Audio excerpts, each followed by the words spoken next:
Hey guys, my name is Mo and this is KCMO Sports. Today I'm going to be talking about the AL Central. I'm going to be giving you my predictions and a breakdown of every team in that division. And then I'm going to rank them in my prediction who I think will be first, second, third, and fourth, and fifth in the division. Let's first start off with the Detroit Tigers. Left field we got Andy Dirks. Center field we got Austin Jackson. Right field we got Torrey Hunter. First base, we got Prince Fielder. Second base, we got Omar Infante. Shortstop, Johnny Peralta. Third base, we got the Triple Crown winner, Miguel Cabrera. Catcher, we got Alex Avila. And DH, we got Victor Martinez, who just came back from missing all of last season. And you saw in 2011, he was a great hitter. Like, he hits more for average, but he definitely has power. And he's finally back, so we'll see if he still has it or not.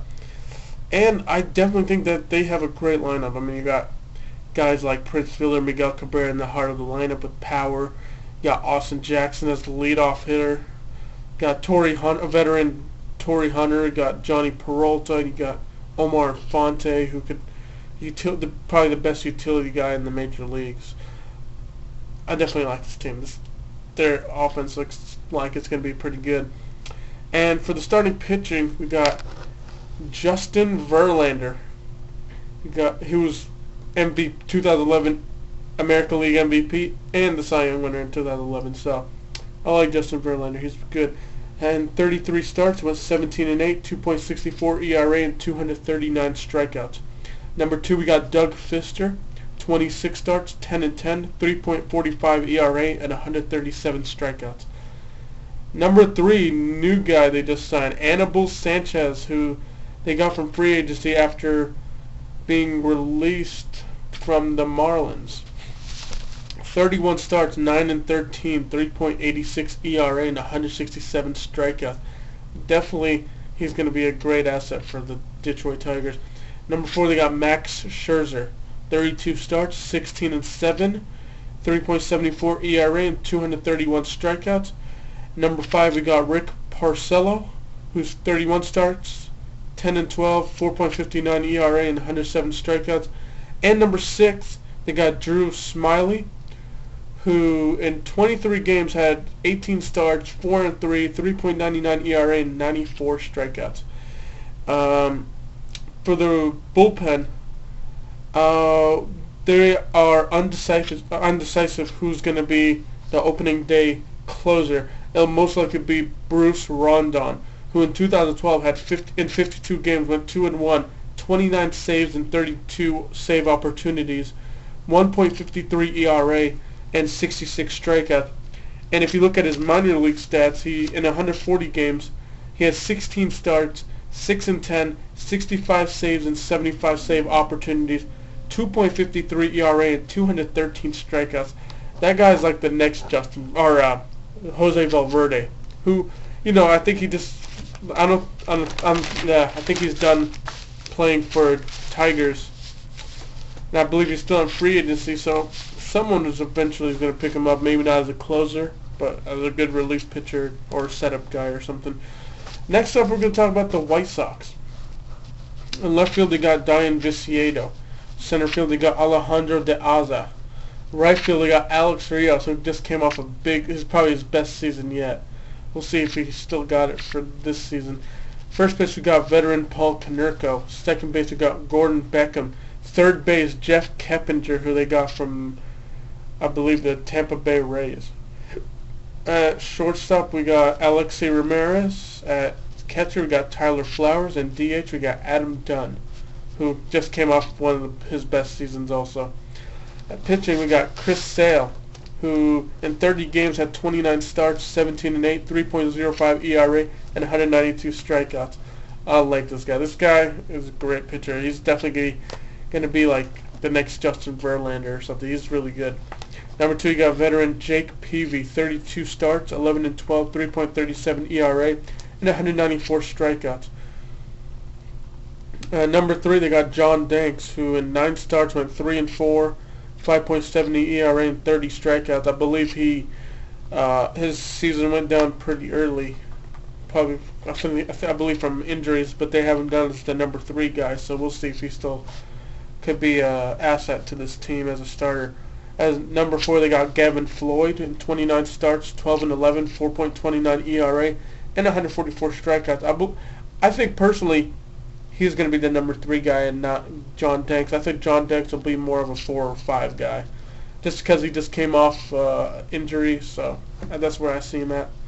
Number 5, they got Jose Quintana, who in 25 games had 22 starts, 6-6, 3.76 ERA, and 81 strikeouts. And number 6, they got Hector Santiago, 42 games, 4 starts, 4-1, 3.33 ERA, and 79 strikeouts. And as a in the relief pitching category, or the bullpen, I'm just going to look at the closer, Addison Reed, 62 games, 29 saves, and 33 save opportunities, 4.75 ERA, and 54 strikeouts. Next up, let's look at the Minnesota Twins. We got left fielder Josh Willingham. In center field, they have down Darren Mastriani or something like that. But he's the only one listed. He has no backups behind him or anything like that. So I'm not 100% sure if he'll be the only center fielder. They might sign somebody and maybe have him compete against them, but we'll see. In right field, we got Chris Parmelee. First base, we got veteran Justin Morneau, who just came off a really good season, like a bounce-back season from having so many, missing the last 2 seasons, 2010, 2011. Not doing so good because of the concussion and injuries and stuff like that. So good to see him have a nice season and being able to show his power again. Second base, they got veteran Jamie Carroll. Third base, we got Trevor Plouffe, who came off a pretty good season. Shortstop, they got listed Pedro Floriman, but I highly doubt he'll be the starters opening day shortstop. I think they're going to pick up another shortstop or something, or have someone compete against them. Catcher got the great Joe Mauer, probably the best catcher in the major leagues, but that could be debatable. But he just came off a pretty good season after having so many injuries, so it's good to see him back. And at DH, you got Ryan Domit, who was the DH last season. So pretty much it's a pretty similar offense to last season, but definitely think that they're going to improve a little bit.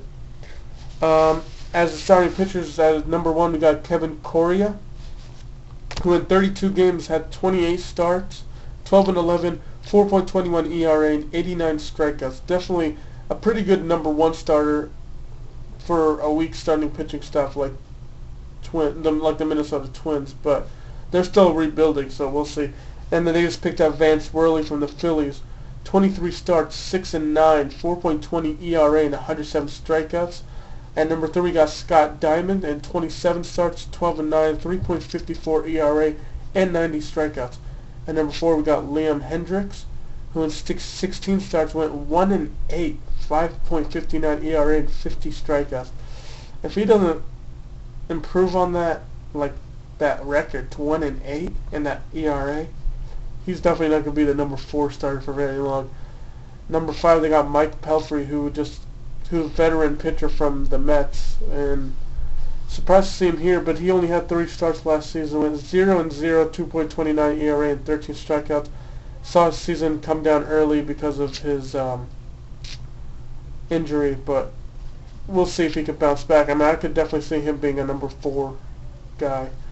Pelfrey was a number 1 for the Mets for a while, so I think he was pretty good. At number 6, we got Cole De Vries, who's 17 games, 16 starts, 5-5, 4.11 ERA, and 58 strikeouts. And you guys are probably thinking, what happened to Nick Blackburn? Well, he's going to miss the start of the season from wrist surgery. And I could see a number 7, who they have him in the bullpen right now, but I could see him as a starter also. He could be like a backup starter pretty much if they ever need someone to start. Brian Duenseng, who 55 games, 11 starts, 4-12, 5.12 ERA, and 69 strikeouts. And then the only thing I have to say about the bullpen is who will be the closer. They got, I see 2 guys, maybe Glenn Perkins, who had 70 games, 3-1, 2.56 ERA, 16 saves, and 20 save opportunities, 78 strikeouts. and Jared Burton, who's 64 games, 3-2, 2.18 ERA, 5 saves and 9 save opportunities and 55. Well, it seems like Glenn Perkins would be the better choice, but personally, I think they're just gonna, have him compete and pick somebody in spring training. I mean, it might not be in even these two guys. It could be someone else. They might even sign Jose Valverde if he's still available on free agency, but we'll have to see. Next up, the Cleveland Indians. These guys look pretty tough, actually. Left field, Michael Brantley. I mean, they did a lot. Like, let's just pretty much say that they made a lot of changes to this team, and I like it. Let's back up to left field, Michael Brantley. Got center fielder Drew Stubbs, who they got from the Reds. Right fielder Nick Swisher, who left the Yankees. First base, they got Mark Reynolds, who they got from the Diamondbacks. Got second baseman Jason Kipnis, who came off a pretty good season. Third base, Lonnie Chisenhall. Shortstop, Asdrubal Cabrera. And catcher, Carlos Santana. Power.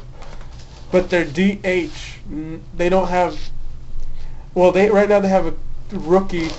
Or he's not even a rookie yet. Like, he's still in the minor leagues, but he's never played a major league game yet. His name is Chris McGinnis. That's who they have listed as the DH. I highly doubt he'll be the starter. Like, I'm 99% sure he won't be the opening day DH. I think they'll sign someone. I know that Jim Thome's still available. I believe Travis Hafner is still available, that they can still re-sign. But I believe he's been, like, the Yankees have shown interest in Travis Hafner, so I don't think we'll see him back in the Indians jersey, but I do see Jim Thome, maybe even Luke Scott if he doesn't re-sign with the Rays. But there's a couple options there for them to be at DH. For starting pitching, number one, they got Justin Masterson in 34 starts. He went 11-15, 4.93 ERA and 159 strikeouts. Number two, they got Ubaldo Jimenez, 31 starts, 9-17. 5.40 ERA and 143 strikeouts. Definitely a down season, especially from his, like, when he was with Colorado and had that season where he had a no-hitter. Man, that was a really good season. It was 2010.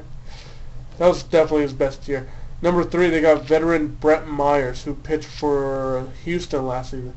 He did not start a game last season. 70 games he was the closer for Houston for a little bit. 70 games, 3-8, 3.31 ERA, 19 saves and 21 save opportunities, and 41 strikeouts. Number four, they got Zach McAllister. In 22 starts, went 6-8, 4.24 ERA, and 110 strikeouts. Number five, they got Carlos Carrasco, who in 33 starts, 10-15, 4.93 ERA, and 134 strikeouts. Number six, they got Trevor Bauer, who in 4 starts went 1-2, 6.06 ERA, and 17 strikeouts. And number 7, they got Corey Kluber, who in 12 starts went 2-5, 5.14 ERA and 54 strikeouts. And for their bullpen, I got Chris Perez, who in 61 games went 0-4, 39 saves and 43 save opportunities and 3.59 ERA and 59 strikeouts. Definitely Chris Perez, probably one of the elite closers in the league right now. Now, this team is pretty tough. They got some pretty good starting pitching, really good offense, and their bullpen seems pretty decent, so definitely see them compete in this division. And lastly, I just saved the Royals for last because, Royals fan, baby. Royals all the way. Now, I'm not going to be biased when I pick, like, who I project to be number 1, 2, and 3 and stuff like that, but you'll see at the end who I pick. But for the Royals, left fielder got Alex Gordon. Center fielder got Lorenzo Cain. Right fielder got Jeff Francoeur. At first base, we got Eric Hosmer. At second base, they're going to make them fight it out again. It's going to be between Johnny Giavotella and Chris Getz, which last season you saw it. Both players were fighting for the position in spring training. They went with Chris Getz, who then Chris Getz had a couple of good moments throughout, and like when he did play throughout the season, but he's not a power hitter guy. I mean, he's better probably at defense than Johnny Giavotella, but he has no power. But he definitely has speed, no doubt about it. He has speed. Giavotella, definitely better on offense, but probably not as good on defense, and probably not as fast. But I like him better. So that would be my pick, but again, Chris Getz is in the fight for it. Third base, we got Mike Moustakas. Moose. At shortstop, we got Alcides Escobar. Catcher, we got Salvador Perez. And DH, we got Billy Butler. All-star, baby. In that starting pitching, we got James Shields, who we just traded from Tampa Bay. 33 starts, 15 and 10, 3.52 ERA, and 223 strikeouts. FYI, the Royals got like 10 guys fighting for a rotation spot, so it's going to take a sec for me to name them all off. At number 2, they got Jeremy Guthrie. 33 games, 29 starts, 8 and 12, 4.76 ERA, and 101 strikeouts. I believe they traded for him from Colorado last season. They got rid of Jonathan Sanchez. They traded him off and got Jeremy Guthrie in return, and definitely Guthrie is way better than Jonathan Sanchez. Oh my God, Jonathan Sanchez is just horrible. I'm glad we don't have him anymore. At number 3, we got Irvin Santana, who we got from the Angels. 30 starts, 9 and 13, 5.16 ERA, and 133 strikeouts. Definitely a down season last year, but I can see him bouncing back this year. At number 4, we got Wade Davis, also from the Tampa Bay trade. In 54 games, went 3-0, 2.43 ERA, and 87 strikeouts. He did not get a start last season, but in 2011 he got a lot of starts, and he looked pretty strong as a starter. And I definitely think he'll compete for a starting job this season. At number 5, we got Bruce Chen, who in 34 starts went 11 and 14, 5.07 ERA, and 140 strikeouts. Number 6, we got Luke Hochevar, who the Royals have been trying to trade off for a while. In 32 starts, went 8 and 16, 5.73 ERA, and 144 strikeouts. Definitely a down season from his 2011 run. So, the Royals definitely don't want him, but no one else wants him. I guess we're just gonna have to keep him, because we just signed him from arbitration too. So, at number 7, we got Will Smith, who has 16 starts, 6 and 9, 5.32 ERA, and 59 strikeouts. Pretty good rookie season, or pretty good rookie campaign if you ask me, but decent at least. At number 8, we got Luis Mendoza, who in 30 games had 25 starts, 8 and 10, 4.23 ERA, and 104 strikeouts. Number 9, got Danny Duffy, who went down from Tommy John surgery last year, had only 6 starts, 2 and 2, 3.90 ERA, and 28 strikeouts. I really like this guy. He was a really good dominant pitcher. He was starting to look like he was going to be one of the best pitchers on the team. I still think he could be if he could bounce back from the Tommy John surgery. Same with Felipe Polina, who was number 10, who had 7 starts last season, 3 and 1, 1.67 ERA, and 39 strikeouts. Man, this boy was like dominating when he was in those 7 games that he got to play in, but went down from Tommy John surgery, and it was devastating, man. I still think he could do pretty good for our team, and I think he could earn himself a starting job, him and Danny Duffy. But we'll see. And for the bullpen, the Royals got rid of Joakim Soria, and he got signed to the Texas Rangers. So our new closer is Greg Holland, who in 67 games went 7 and 4, 2.96 ERA, 91 strikeouts, 16 saves, and 20 save opportunities. Got Aaron Crow, our setup guy.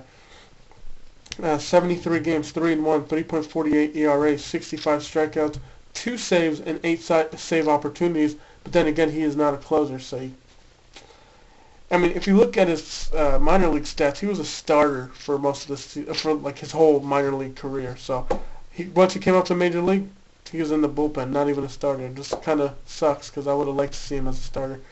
And lastly, Tim Collins, 72 games, 5 and 4, 3.36 ERA, and 93 strikeouts. Probably one of the best relief pitchers in the major leagues last season. Definitely led the relief pitchers in strikeouts with 93. And he's on Team USA right now as a relief pitcher, so it's pretty cool. Now for my projection rankings. Now, again, I'm not going to be biased and say the Royals are going to be the best. Number 1, I got Detroit, just because they got starting pitching, offense, and bullpen. Number 2, I got the Royals. They got the offense. They finally got the starting pitching, and they definitely got the bullpen. Number 3, I got Cleveland. They definitely changed up their whole team. They got decent starting pitching, a pretty good bullpen, and some really good offense. Number 4, I got the White Sox. I mean, if you look at their team, got Konerko and Jake Peavy and stuff. You know, these guys are that they won't get any better than 4-3, maybe even last. Who knows? Who knows? Maybe Minnesota will pull something, but I mean, they got a pretty decent offense. I mean, they added Jeff Keppinger in there, and Adam Dunn is still there, who came off a great season. Konerko, who still has an okay at bat. Alex Rios with pretty good power. So these guys are all pretty good. But, you know, no more A.J. Pierzynski. You know, they got Tyler Flowers now. We'll see how good he'll be. But I guess a decent offense, an okay pitching staff. I mean, the only good pitchers I see in there are Chris Sale, Jake Peavy, and Gavin Floyd. But we'll see. And the bullpen, I don't know, maybe decent. And number 5, I got the Minnesota Twins. Just because there's some question marks in there for center field and shortstop. At the same time, you got guys like Justin Morneau, Joe Mauer, Trevor Plouffe, and Josh Willingham who have to carry the team because the rest of the team doesn't seem like they're going to be very strong. You look at the starting pitching, it doesn't look as strong. I mean, they added Vance Worley, but I don't think that's going to be the only reason why. Oh, I don't think he's the answer to them winning games, you know. But I do like their bullpen. I mean, it looks pretty decent. Still looking for a closer and setup guy. So we'll see what happens with these young guys. So definitely, the AL Central is going to be pretty close this season, if you ask me. I think it definitely if it comes down to the wire, it'll be somewhere between the Royals, the Indians, and the Tigers, fighting for the first top 2 position, like 1 and 2. And yeah, so that's pretty much the end of the show. My name is Mo, and this is KCMO Sports. Don't forget to subscribe, like, and comment on our channel, and share with all your friends and family.